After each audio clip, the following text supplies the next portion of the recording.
Hey guys, my name is Ryan, and we're back again with another Spirit Island video. Today is the fourth installment of the Aces series. If you're looking to cross the threshold into top difficulty games and get your first level 6 win, then this series is for you. Today, we're looking at France, the only adversary released in the Branch and Claw expansion. The three base game adversaries were relatively simple. Each one leaned into exemplifying one of the invader actions. Prussia had better explorers, England had better builds, and Sweden had better ravages. Starting today with France, and continuing for the rest of the series, things are going to get much more complicated, where multiple invader actions will be modified. Understanding the enemy is the first step to defeating them, and that's what we're here for today. Taking a look at the adversary sheet, the most important thing to pay attention to up front is the additional loss condition, Sprawling Plantations. It says there is a limit of 7 towns per player. Invaders win if you ever cannot place a town. So that means you can have 7 towns on the board, but the moment you have to put that 8th one down, then the game is lost. This is the most common way to lose to France. And as we will see, basically every other rule in France's kit advances this loss condition. France has 3 abilities which add extra towns to the board, the most notable of which is France 2, Slave Labor. This is the one where the excess explorers get upgraded into towns. But there's also France 4, Triangle Trade, and the Escalation, Demand for New Cash Crops. The escalation in Triangle Trade will only ever add 1 town per trigger, so it's a thing that exists, but it's not nearly as threatening as Slave Labor, which can add several towns in one action. France 1, Frontier Explorers, and France 6, Persistent Explorers, are the 2 rules which add additional explorers to the board and help make that mass upgrade so deadly. Additionally, France 6 protects the explorers from many fear cards, so we have to proactively handle them. We can't just wait around and wait for it to solve itself. The modifications to exploring and building means that our ravages will be bigger. So while there is no modification to the ravage, there will just be more invaders in the land. Normally, in an empty land, an explorer would come in, it would build a town, and that would do a 3 damage ravage. However, France, because of France 1, we come in with 2 explorers. Then after we build, because of France 2, we upgrade an explorer into a town, and this creates a 5 damage ravage. It's a small difference, but it's an important difference. There's a lot of cards that defend for 2 or for 3, and those cards are insufficient to defend the land. So we'd have to do something else, or maybe just take the blight. Now, another important breakpoint to pay attention to is in Stage 2, once we get the escalation involved. So, starting with an empty land, we'd come in with 2 explorers, and we escalate by adding a town. Then we build a city, and one of our explorers upgrades.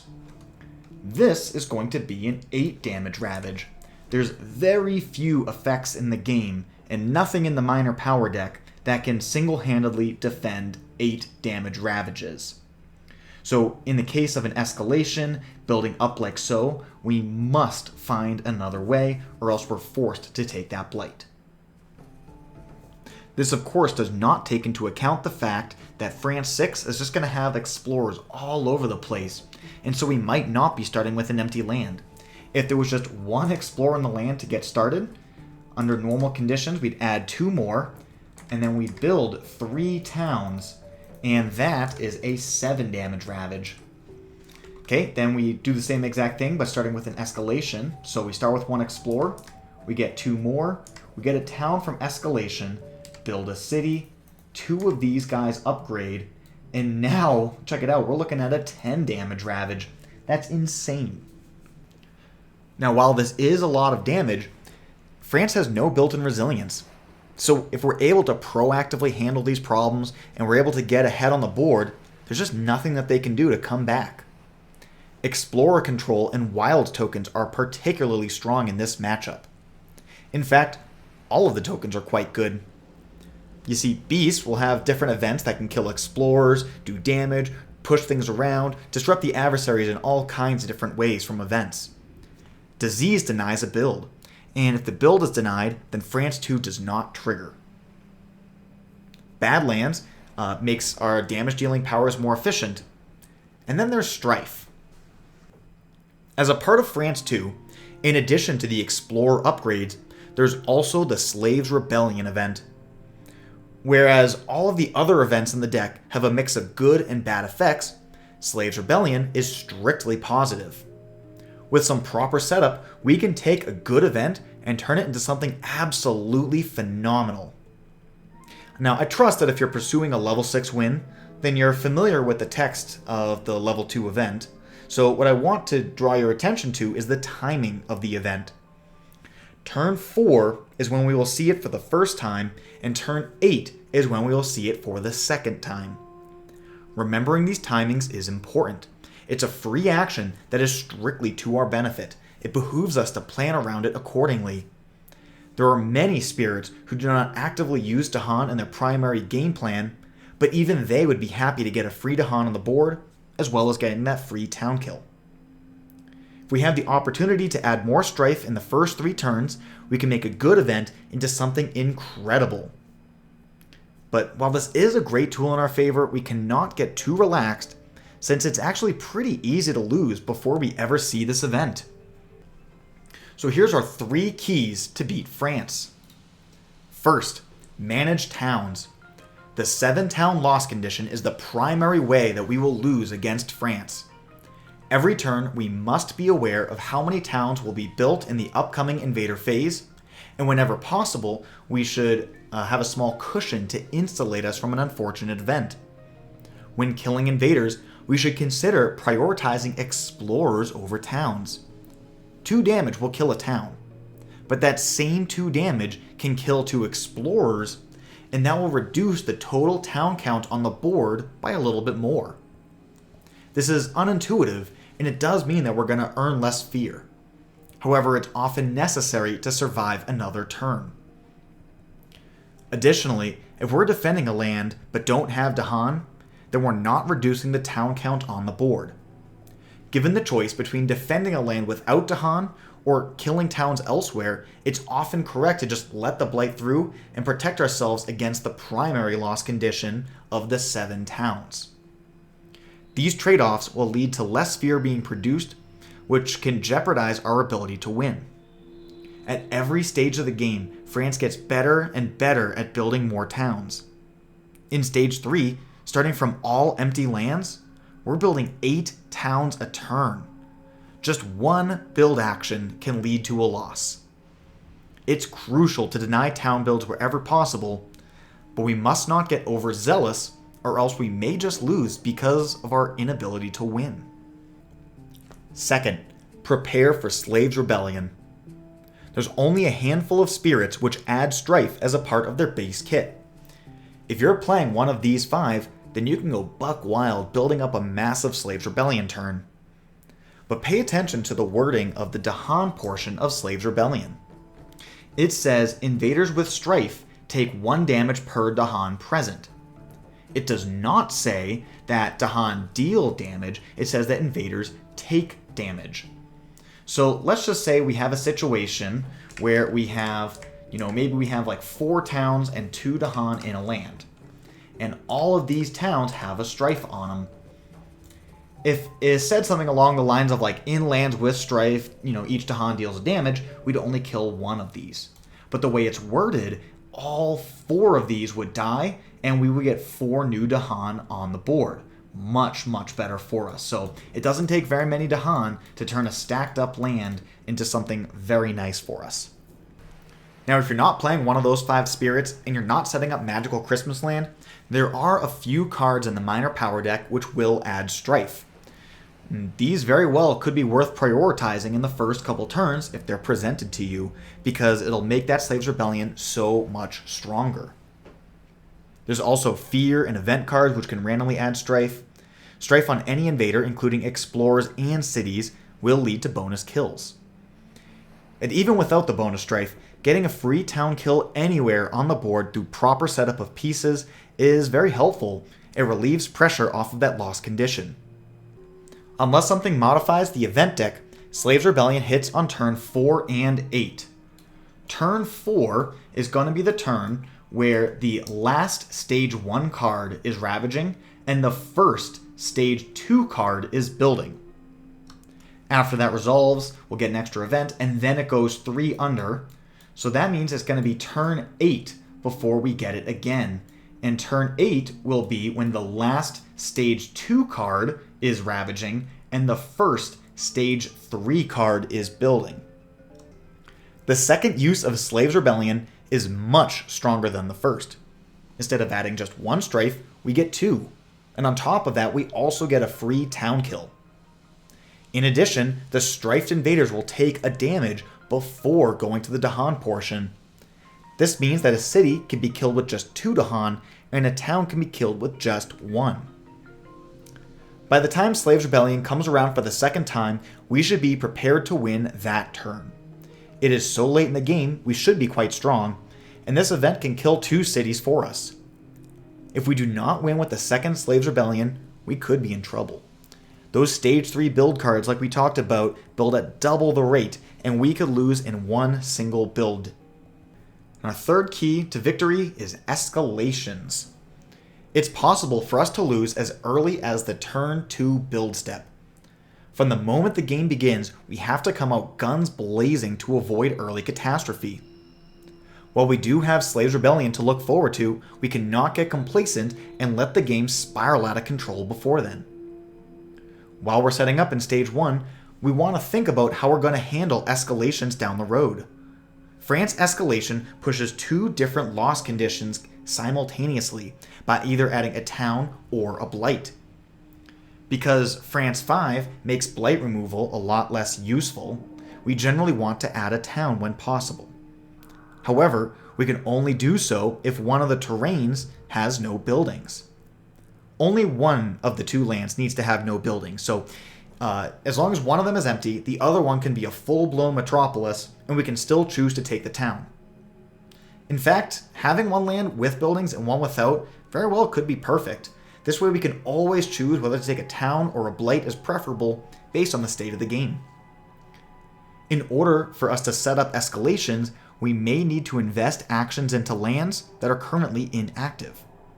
It could feel like a waste in the moment, but it'll give us better control later on in the game. Since there are no modifications to the invader deck, we are guaranteed to get every coastal land at least once, if not twice.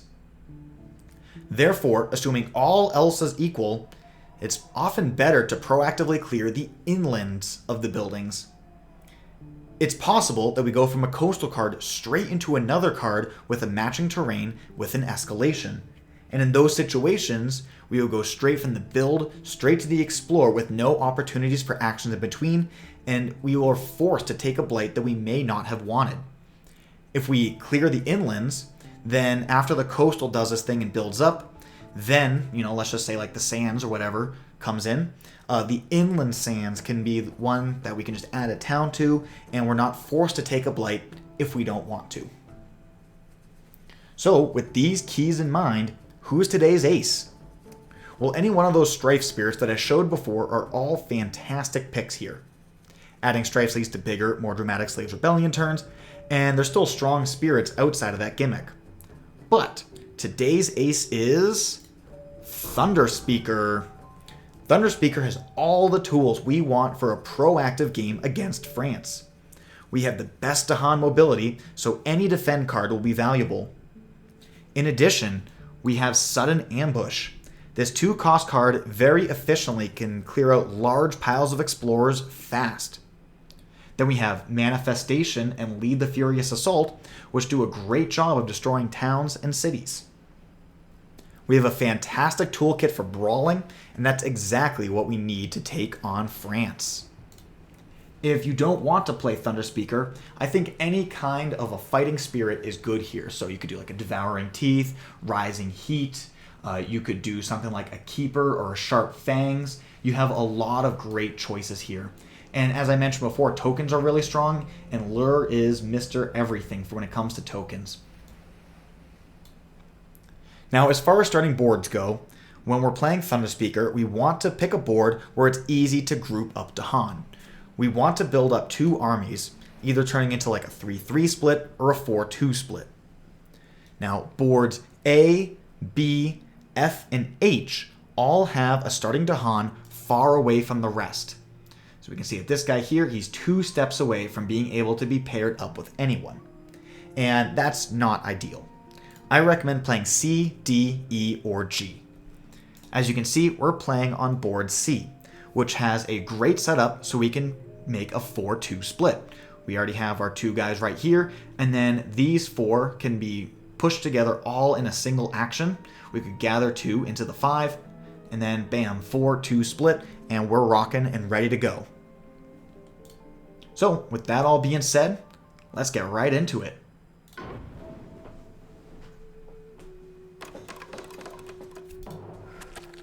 Starting off in the wetlands. Now, France 6 is a decision we're going to have to make every single turn over the course of the game. I would say that the worst place that we could put our Explorer would be probably here in land number 6. If Sands comes up, which we know is entirely possible, we haven't seen anything else from stage 1 yet, it'll have the beginning Explorer, 2 more Explorers, it'll be a 7 damage Ravage, and that is a ton to deal with at the start of the game. Now, if we go to land number 2, this is pretty obvious for the first turn of the game because of this disease, but let's just say we started off with the Sands. Going into land number 1, we'd only add 1 single Explorer, not 2 Explorers, and it's not nearly as bad for us. So I prioritize putting my Explorers into lands that already have buildings, and then secondary will be lands that have other tokens. So, if all of the buildings were paired up with Explorers, then I'd look to go into like disease lands, into beast lands, something that we can get the potential for a passive advantage. Alright, so we have a few different ways that we could choose to deal with land number 5. We could do the Voice of Thunder manifestation opening. That'll give us the right innate, which will allow us to kill this town. But then we don't really have anything to do with these cards, so that feels like investing a lot of actions into not a lot of utility. We could use Sudden Ambush. We could just kill this Explorer fast. But what I'm going to choose to do is to defend it with Words of Warning next turn. And so if we're going to do Words of Warning next turn, then what do we want to do this turn? We don't really have to do much of anything. We could choose to just go top and just sit around and do nothing for the turn.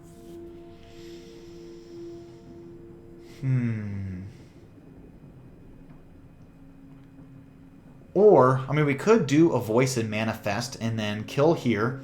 And if Jungles comes up next, we push up to the Jungles and kill it. Same with the mountains, same with the sands. So those are all choices available to us. Okay, we're going to do a G3.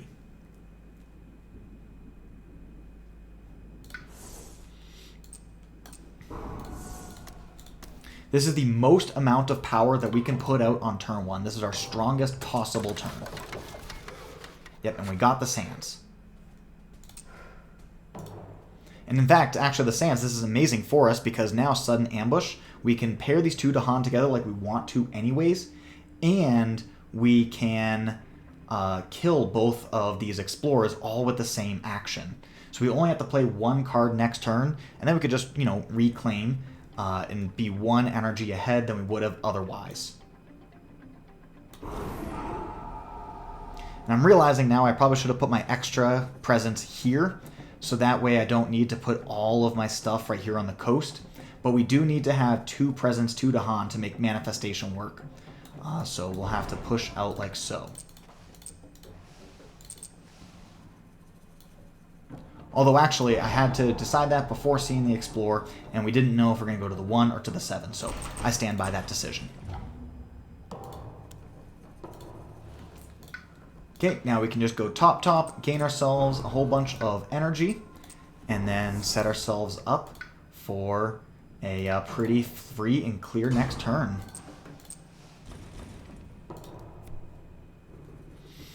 Okay, +1 damage in lands with buildings only, so we're still safe in the 5. Just choosing to take a blight in the 8 because we can't deal with it. We get no value here. And there we go. We get a free Dahan push. We don't want our Dahan to be in lands with disease. Events can kill our Dahan, and that's just devastating for Thunderspeaker. So this was a risky situation to put ourselves in. More than happy to be kicked right out.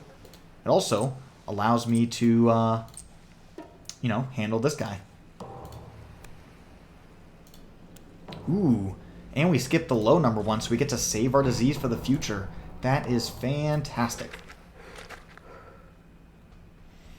We can just put our... so in this situation, we have no buildings, but we're about to Ravage in the Sands, so we can freely put an Explorer here in land number 6, because it should just die.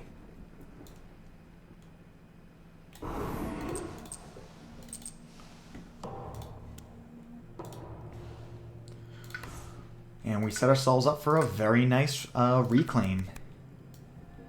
Okay, so one of the things I talked about was how Thunderspeaker can make use of every defend card. And Quicken absolutely qualifies. It is the best defend card in the minor power deck. And I misspoke earlier. There is a minor power card that will allow us to defend a full escalated built-up land, and that is Quicken. It's easily the best card here for us. Territorial Strife gives us that sun for elements, but the text on the card is just incredible. We have no reason to go into major powers. We're very happy with everything that we have going on so far. Okay, great. So let's talk about Slaves Rebellion preparation. We know that when we go into Ravage the Mountains, we're going to be getting the Slaves Rebellion on that turn.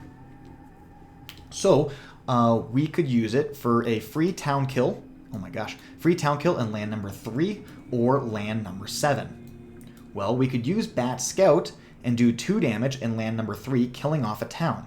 So we'd go from Explorer, Town, Town, to just an Explorer and a town, and then Slaves Rebellion picks up that last town. So we don't actually need to invest any fast actions to defend the land in land number 3. The Slaves Rebellion will take care of it for us. Of course, it is possible that we could get the back-to-back Explorer, and in that situation, we can use Bat Scout, I don't know, maybe in the 7, or we could do something else, utilize our Quicken or our Words of Warning. We have options, but this gives us the 60% chance of being one more action efficient down the line. And so, of course, I'm going to play it this turn. And once again, we really don't have to do anything else. We could do a sudden ambush in land number 3, but we've already got a great game plan to deal with it. Also considering doing a manifestation this turn, because I could use that here in land number 7. I also could move 3 Dahan. Perhaps if we get land number 8 again, we can move 3 Dahan and 3 presents into land number 8. That'll be at 7 HP. We can hit it for 9. That's really effective. So I think this covers our bases quite nicely. The only way that we can really get hurt here is if this is exactly in mountains, then we're forced to take a blight on escalation. Oh, that's unfortunate. Was hoping to avoid farmers, because I typically don't play with farmers. So if we take a look, we are planning on taking 2 towns this turn. Okay, I wasn't drawing too much attention to it. It's not a very complex situation right now, but we were planning on going down to just 2. If we were to teach the invaders, we'd have to add a town that puts us to 1 on the pool, and then we'd have a build which will then make this add another town. So we go to 0 towns in the pool going into the escalation, which means that we are forced to take a blight. Now, thankfully in that situation, we could take a blight in the sands. We could add a blight here. Jungles, we could go here. Wetlands, we could go here, though it would cascade and flip the blight card. And mountains, we could do either. It's not great, but it is a thing. Although actually, as I say this, we could add a disease here in land number 6, which would stop the build. So we could teach the invaders and then add the disease in the 6. But this is a devastating event for us. Perhaps just an example of how we can overcome.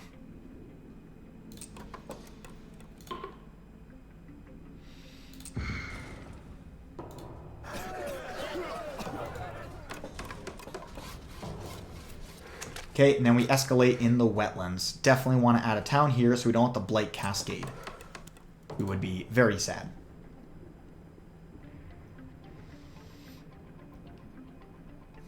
So yeah, Bat Scout here. We can just do 2 damage, and then this land is solved without requiring any additional actions.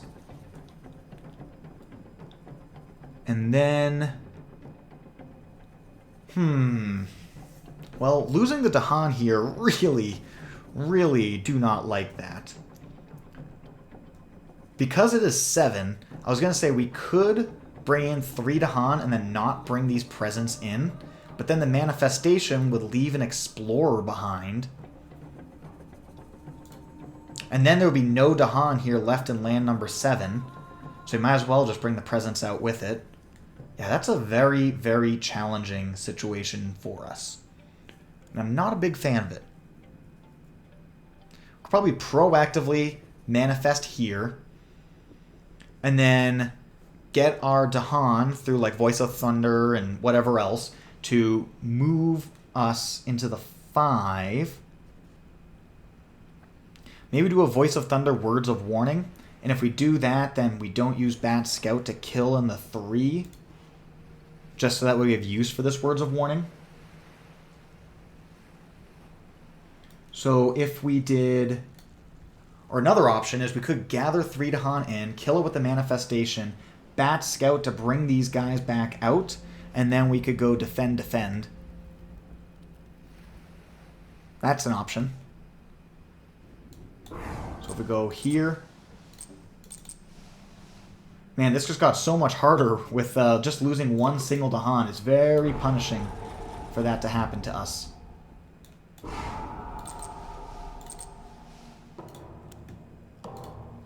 So now we can go Quicken Words of Warning. And we can double grow to also throw in this Voice of Thunder.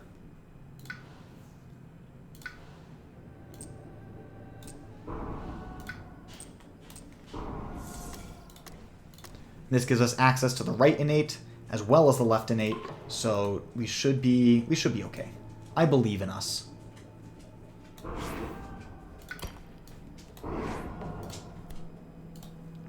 Okay, and we have to do the in here in land number 3 because we are under defended. We took into account the fact that we get the Slaves Rebellion, and now we get our lost Dahan back, so that's nice. Local diaspora. Well, that solves the 5. We could kick the town into the 7, and then the 2 Dahan kill the 2 towns, build up the town pool, set ourselves up for a little bit more security. What's the beast portion say? We just get a fear. Okay. And then, look at that. We even get the Dahan push. It all worked out just fine. I was never stressed, were you? No point adding a strife in lands that are about to ravage anyways. So that's a guarantee. It's a matter of do we kill a town or a city? And I think for now we're just going to kill the town. Just so that way we do not threaten losing to the town count.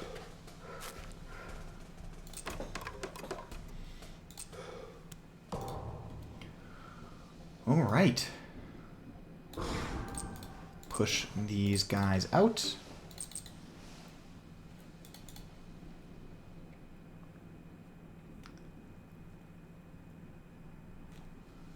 And we could use a sudden ambush and the innate to full clear the 2, or we could do the same thing to full clear the 6. And the reason I'm going to do it in the 2 is because it's coastal, and it denies a city. By adding the city, we have to add an adjacent town, so it goes from bad to worse. Whereas here in the 6, that is not a concern. We can take a city, and it actually reduces the quantity of towns that we'd have to worry about. Now, the situation where I was talking about prioritizing the inlands over the coast is in situations where it goes coast first, then the other land. So coast into mountains, coast into jungles, which both of which are still a possibility.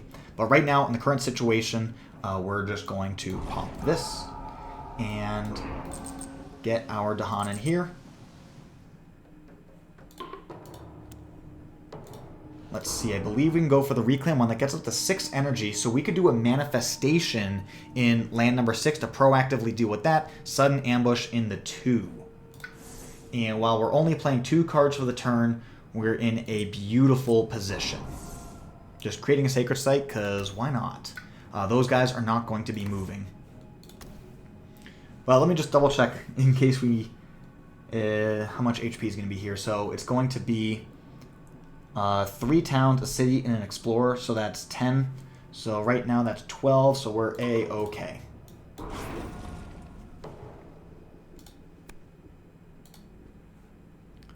Okay, this doesn't do anything. Okay, well, there are no disease, but that's a perfect example of a disease hurting our Dahan. And then a Ravage modifier, which has no effect.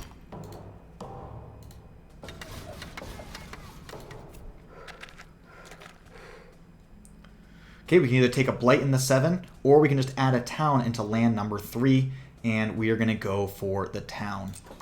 Now, since Coastal card, even if Coastal card is next, there's no more escalations to worry about.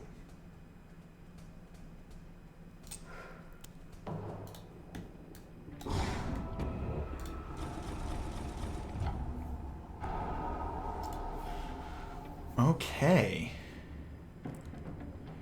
And it's a matter of if we set up our manifest for the 7 or set up our manifest for the 3. This is going to be 3, 4, 5, 6, 7, 8. And this one is also going to be 8. So it's going to be 8 either way. But this is only going to be a 6 damage manifestation. This will be much more than a 6 damage manifestation. So manifestation will fully solve the 7. And then we can just do a simple defense in land number 3 afterwards. You can see we got that 3 and 3 setup going right now, and we got one guy just kind of running back and forth, taking care of the coast. One guy just kind of running around in circles, taking care of the inland.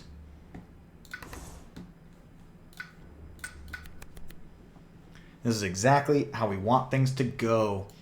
What do we have here in front of us?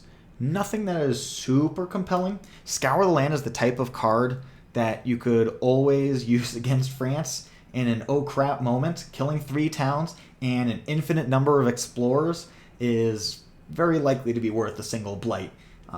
You can wind up in these situations where you wind up with 7, 8 explorers in a single land, and that build will hurt. And Scour is not pretty, but it gets the job done. We even get the free air on our tracks to make it fast. I don't think we are in such a position today, so I'm not going to concern myself with that.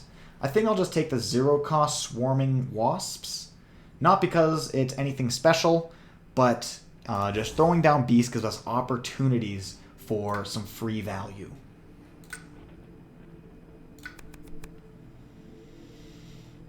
And over here, I think anything that we take is just going to be major fodder. Maybe we could have gone for a major right there and forgotten the Swarming Wasps. But Portents of Disaster is just fear. Helps us push a fear victory a little bit, which is not such a bad thing. We could use it right now to pair with the manifestation. And a Swarming Wasps, just we could throw it out for value.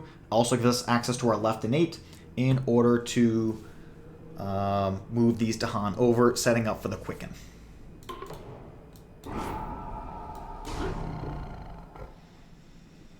And I don't believe we want to... There's no reason to move things fast if there's no immediate benefit to doing so. You never know. There could be some kind of an event or fear card which largely solves this for us.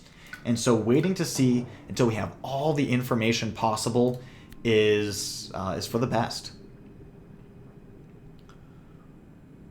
Okay. Good. The +1 health. Good thing we're doing 15 damage over here in land number 7. Definitely don't want to add Blight if we can avoid it. Getting more beasts is nice, and there's no disease on the board, so there's really no downside to this. Let's see, we can fortify life. We either have to discard 2 cards or forget 1 card. I think we can get away with forgetting this Bat Scout. Get a free beast on the board. Let's go up here. And a free blight removal. This land number 8 blight really doesn't matter. This cannot be wetlands here. And after we kill land number 7, we very well could just have a pocket. Because it can't be sands, right? It's either going to be coast or it's going to be jungle. So we're guaranteed to hit this land or here. Either way, there's no reason to get rid of this blight because it's probably not going to get touched for the rest of the game.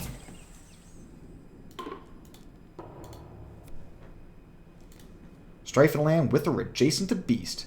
Skip the normal, explore, and build. We could have added the beast here. Let's strife off the town.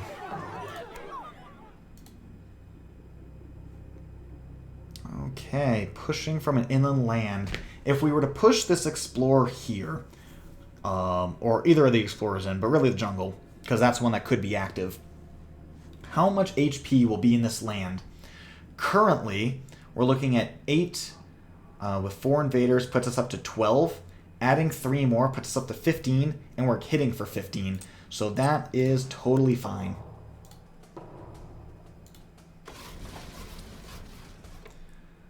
Oh, yes. Yep. We do get that triangle trade. So we're going to go here into the 2. Because if we were to get jungles next, that would add an escalation, and we'd be forced to take blight. Whereas right now we have the option. Coastal does not come with an escalation.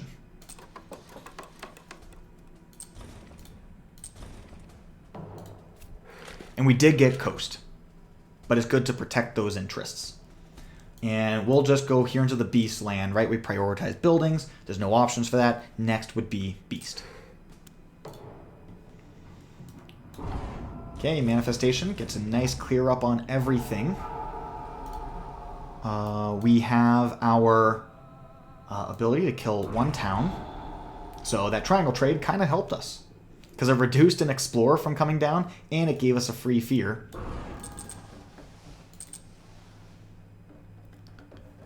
We can leave that right there. So 3, 4, 5, 6, 7, 8, 9. We have a 10 defense. That is very nice. We could kill 2 towns and 2 explorers, so that way a town gets built. Whereas if we let a city get built, we could be in some trouble. So not this turn, but the turn afterwards is going to be our next Slaves Rebellion. And that means this strife will still be there. We could, this land will build up to a city, 2 towns, and an explorer. And the next Slaves Rebellion is going to add 2 strife. So those 2 strife will fully solve land number 1. As long as we get 2 Dahan into land number 1, the land is solved. We don't need to do anything else. Additionally, it destroys a town. So we can destroy the town in land number 2. 2, 1, both of them are fully solved just with the Slaves Rebellion, and then all we have left is land number 3. This, of course, does not take into account the Explore. There's no more escalation because we're going to stage 3, but there will be an Explore. Now, if we're able to kill enough with a counterattack during the Ravage, you can choose the order that these things ravage. So even if there are additional Explorers, we could choose to ravage here in land number 3 first, get to no buildings, and then the game ends before resolving other ravages. So that's our game plan. That's our goal. All we have to do is get this army to show up in land number 1, playing quick in this turn, and it comes with the animal, so basically just a whole bunch of air, voice of thunder, whatever we reclaim. We're in a great position right now. So I'm just going to gain energy just to make sure that we're all well topped off. We can go here, here. Maybe I don't play Sudden Ambush because there's no real value from it, and I just want to make sure that I have sufficient energy. So we could do a Words of Warning, and then any air, sun will allow us to gather and push, because those are the 2 elements that determine how much you can move. And what better way to do it than Portents of Disaster? Getting us a little more value here on land number 3. Oh, wait. Just kidding. We only got 3 card plays. That's okay. We still can gather. We can still push with Voice of Treason, gather 3. So we're still okay. Then in that case, let's do Portents over Words of Warning. Save ourselves yet another energy. We very well could win right now, depending on what the terror level is. Yeah, we're only 3 fear away from just winning. Ooh, but plus 3 damage is a little unfortunate. So we're at 3, 4, 5, 6, 7, 8, 9. That will put us up to 12. That will put us up to a 12 damage ravage. There's no beast to kill an explorer. So that is unfortunate. We could, even if we get something transformed, if we get something transformed, we could transform, and that increases the damage by 2. We still have enough counterattack to kill the city. And win. We also have a pile of terror of fear cards.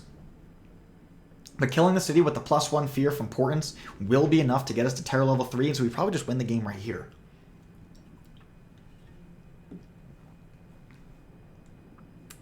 Yeah, let's ignore contact. That's pretty much just guaranteed. And technically, L.E. Boone has a son, so that worked out for us.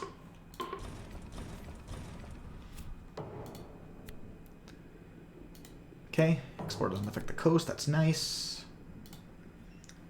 We can gather the Explorer out of land number 2.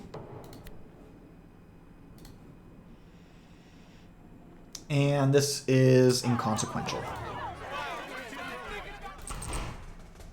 And with that, that is a victory. So, over the course of this game, we were able to manage the towns. We were always attacking, attacking, attacking.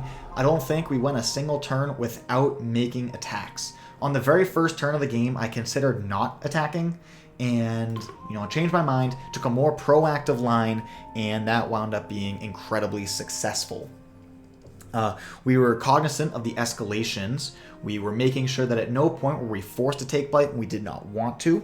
There was always one land that had no buildings and one land that had buildings. We always had control over that, and we were very cognizant of the Slaves Rebellion as well. We were fully set up to win on the Slaves Rebellion of next turn in case things did not work out in the Ravage in the way that they just did. Thunderspeaker is a fantastic spirit to play against France, and I wish you the best of luck. Thank you guys all so much for watching, and have yourselves a glorious day.